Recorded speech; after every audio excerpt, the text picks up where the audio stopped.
Hello, hello, j'espère que tu vas bien, que tu te portes bien. Je m'appelle Laura Ballot, je suis coach en hypersensibilité, spécialiste de la gestion des émotions et de la confiance en soi. Et dans ce nouvel épisode de ton podcast favori, j'avais envie de te parler d'une artiste contemporaine que j'apprécie beaucoup en fait et que je trouve vraiment super intéressante, qui s'appelle Marina Abramovic. La raison pour laquelle je la trouve vraiment, on va dire, passionnante, en tout cas, ça c'est sûr qu'elle ne laisse pas indifférente en général, c'est parce que je trouve qu'elle amène des réflexions vraiment très intéressantes sur ce qu'est aussi l'humain. Et c'est pour ça que j'avais envie de te partager un petit peu quelques réflexions au sujet de cette artiste. Déjà, je vais restituer un petit peu dans le contexte. Il faut savoir que Marina Abramovic propose surtout des expériences artistiques, c'est-à-dire des constructions physiques et mentales que l'artiste va créer dans un moment spécifique, avec une énergie de dialogue, de rencontre avec le public. L'idée, c'est que ça soit un petit peu un espace éphémère, qui soit temporaire et qui soit un moment de rencontre et d'interaction. Alors, elle utilise en particulier un média d'expression qui est le corps, et puis elle renvoie vraiment les personnes à leur peur, souvent à leur douleur, à leur souffrance. Elle constitue un petit peu comme un miroir de ce qu'est le visiteur. Elle se positionne un petit peu comme leur miroir, comme le révélateur de ces peurs-là. Là où je la trouve vraiment aussi très intéressante pour moi, c'est qu'elle vient questionner, même d'un point de vue presque sociologique, mais que je trouve aussi intéressant en coaching justement, sur qu'est-ce que réellement l'humain.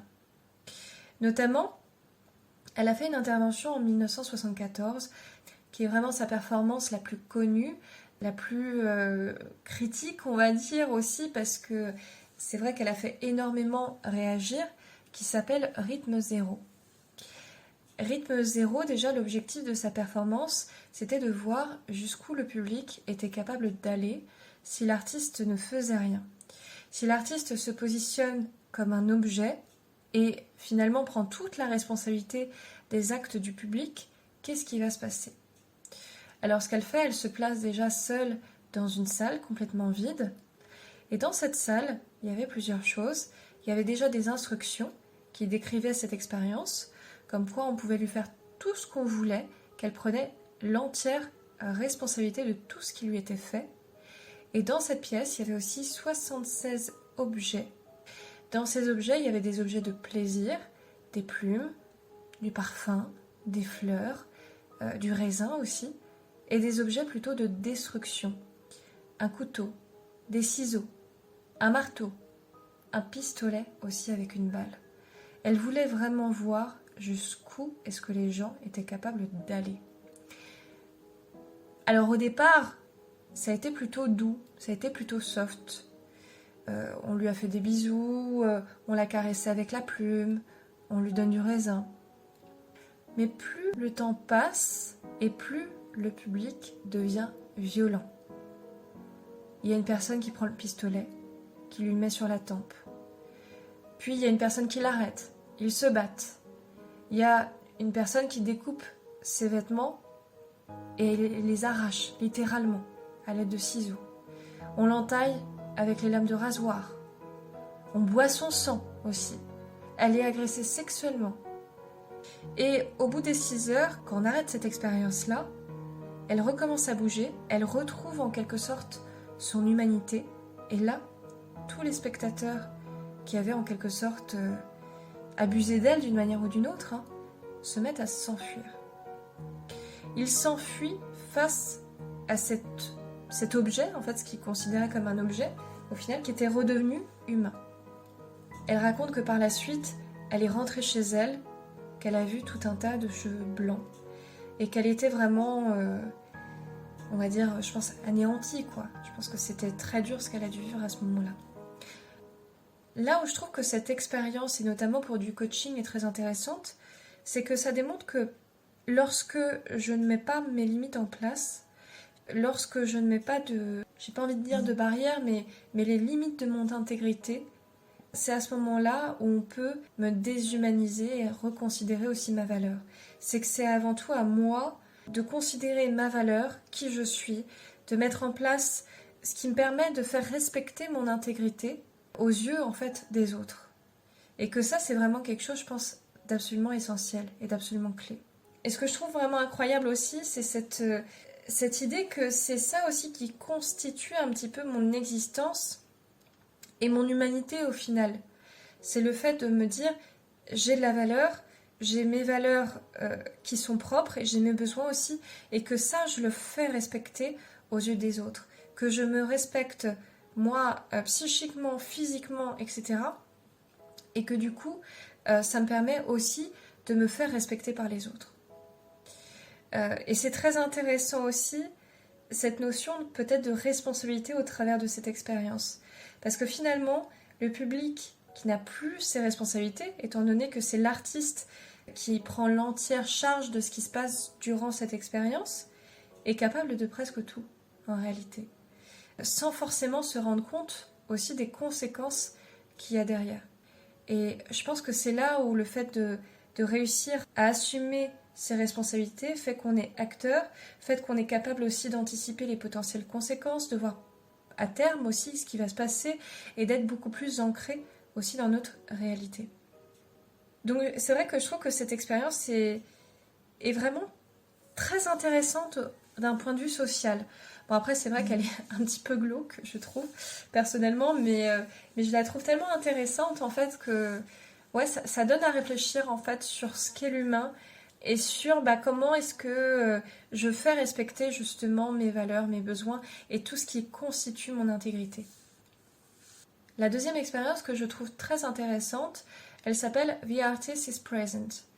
C'est une expérience qui va durer 3 mois où Marina va être présente 8 heures par jour, parfois même 10, dans le musée donc à New York où elle réalise cette performance. Et le principe est simple, c'est qu'il y a des spectateurs autour, il y a 2 chaises qui sont placées au centre, face à face, l'artiste est assise et en face d'elle, un spectateur peut venir justement s'asseoir et ils vont se regarder dans les yeux, sans lâcher le regard. Je trouve cette expérience super intéressante parce que il va se passer des choses assez étonnantes en fait. Le spectateur est observé par le public qui observe la scène, il est observé par l'artiste et finalement, en ayant cette double perspective, j'ai envie de dire, il n'a plus d'autre choix que de retourner en lui-même, dans une phase plutôt introspective. Et ça, j'ai trouvé ça vraiment très fort parce que on voit quand les personnes réalisent et vivent cette expérience, on voit qu'à chaque fois les spectateurs que ça touche en fait à leur vulnérabilité aussi, que ça touche à des choses très profondes qui se passent justement durant ce laps de temps. Et ça me renvoie aussi à une expérience scientifique que j'ai trouvée intéressante par rapport à ça, qui disait que 2 minutes de contact visuel favorisent l'intimité relationnelle. Et j'ai fait le test en fait, 2 minutes de contact visuel, comme ça, justement de ne pas lâcher le regard, d'avoir vraiment ce flux, cette intention au travers du regard pendant 2 minutes avec quelqu'un.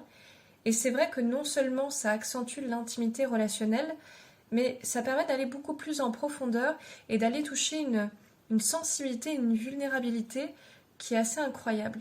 Et notamment, je pense aux personnes qui portent parfois un masque, qui ont des difficultés à exprimer leurs émotions.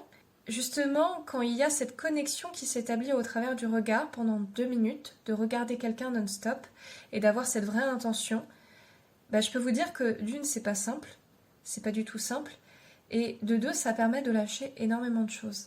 C'est presque finalement une vertu thérapeutique. Donc c'est pour ça que d'ailleurs j'en parle, parce que je pense que c'est vraiment une dimension qui est très intéressante, et ça permet vraiment presque toucher à l'âme de la personne pour moi en fait, d'aller plus loin dans cette vulnérabilité, d'oser être vulnérable aux yeux de l'autre. Et souvent le regard de l'autre, c'est quelque chose qu'on craint réellement, et au travers ça, d'aller toucher vraiment l'âme de la personne qui est en face et de créer un lien qui va être beaucoup plus profond, beaucoup plus fusionnel.